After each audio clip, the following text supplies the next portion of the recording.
Magandang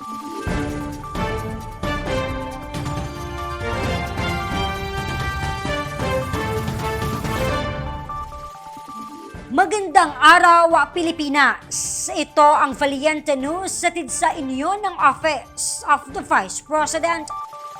Sa kabila ng tagumpay na naabot ng pagbabago, ang Million Trees Campaign, kinumpirma ni Vice President Inday Sara Duterte na magpapatuloy ang tree planting initiatives ng tanggapan. Ilang punong kahoy kaya ang target na maitanim ng OVP? Ang kasagutan, alamin natin sa ulat ni Jera Gomez.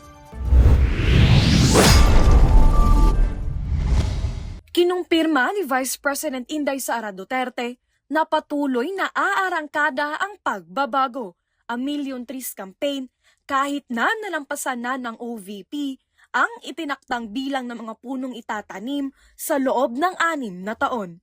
Base sa datos, umabot na sa 1,027.50 ang kabuoang bilang ng mga punong naitanim ng tanggapan simula 2022 hanggang Nobyembre 2025. Layunin ng pagbabago ang Million Trees Campaign na isulong ang kahalagahan ng environmental stewardship. Ako po si Jera Gomez at ito ang Valiente News Year-End Report.